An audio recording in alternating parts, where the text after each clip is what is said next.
It was never God's plan for us to live, die, and go to heaven.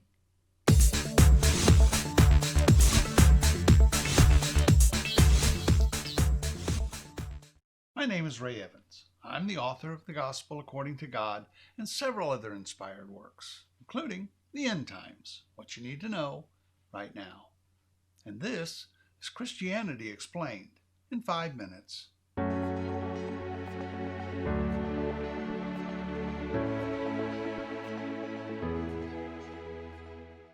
Going to heaven was a plan. Why not just keep us in heaven? Why make us suffer through this earthly existence? Well, suffering wasn't his choice, it was ours. Well, rather, Adam and Eve chose it for us. God's plan was, and still is, for his children to live and enjoy his creation for eternity. Remember, man wasn't created for the world was created for man. If Adam and Eve had eaten from the tree of life instead of the tree of knowledge, they would have received eternal life, and we would have been spared the trials and tribulations of this life. It's still God's plan for his children to inherit the earth and live forever. But the disobedience of Adam and Eve revealed that man couldn't be trusted. The plan didn't change, only the timetable. It would be a few thousand years before his children would be ready to receive the inheritance. Of course, to God, it's only about a week. Well, that day is right around the corner. God is now preparing to return the earth to his children. He's going to pour out his wrath on the earth, remove the wicked, evil, and unrepentant, just as it was in the days of Noah. See, the divide between good and evil has never been more apparent than it is today. God is separating his children, preparing them to receive the inheritance he had planned for them from the beginning. And you thought all this violence, the rioting, looting, burning of cars, buildings, and Bibles was man-made? You really think all of this caught God by surprise? You don't know God. Nothing happens without God knowing or approving. What you're seeing today is just the beginning of sorrows, kind of shot over the bow to warn the elect to get ready. You see, when Satan tested Job, he had to get God's approval first. That's Job 1, verse 12. God has always used evil to teach, correct, and punish his children. So it's not a stretch to think Satan had to get God's approval to test Adam and Eve as well. And the evil we see today? Yep, God approved. And don't think God won't test you too. He's getting ready to turn the earth over to his children. He wants to know if they can be trusted, if they will obey or disobey. We all know disobedient people can't be trusted. And rest assured, God is not going to turn over the keys to his kingdom to anyone who can't be trusted. That's why only a remnant will remain to begin again. Very few people will take this seriously and prepare physically and spiritually. They're called the elect. There is a new world coming. How do I know? God told me to get ready for difficult times, placed it in my spirit to start storing emergency food, water, and supplies. Now, I know people say that anyone who talks about the end of the world is crazy, and I tend to agree. They're typically religious fanatics looking to capitalize on an unsuspecting, spiritually ignorant population. Well, it's not the end of the world.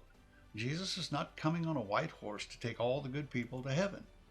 It's the end of the age, the beginning of a new world, a world where every knee bows and tongue proclaims that Jesus is Lord, a world foretold by the prophets that many desired to see but couldn't. This generation is the last of the old and the first of the new. When will all this happen? I don't know. Could be next week, next year, or years from now. Only God knows for sure. However, given the state of affairs in the world today, I expect it to happen pretty soon. One of the signs in my book, The Endtimes, What You Need to Know Right Now, was an economic collapse. Well, it appears we're on the brink of collapse now, and depending on who wins the election, could come sooner rather than later. Nevertheless, only a remnant will remain. The world has been turned upside down. And that doesn't bode well for the world. As it is written, woe unto them that call evil good and good evil, that put darkness for light and light for darkness, that put bitter for sweet and sweet for bitter. That's Isaiah 5, verse 20. You may think it's simply political differences or a difference in philosophy.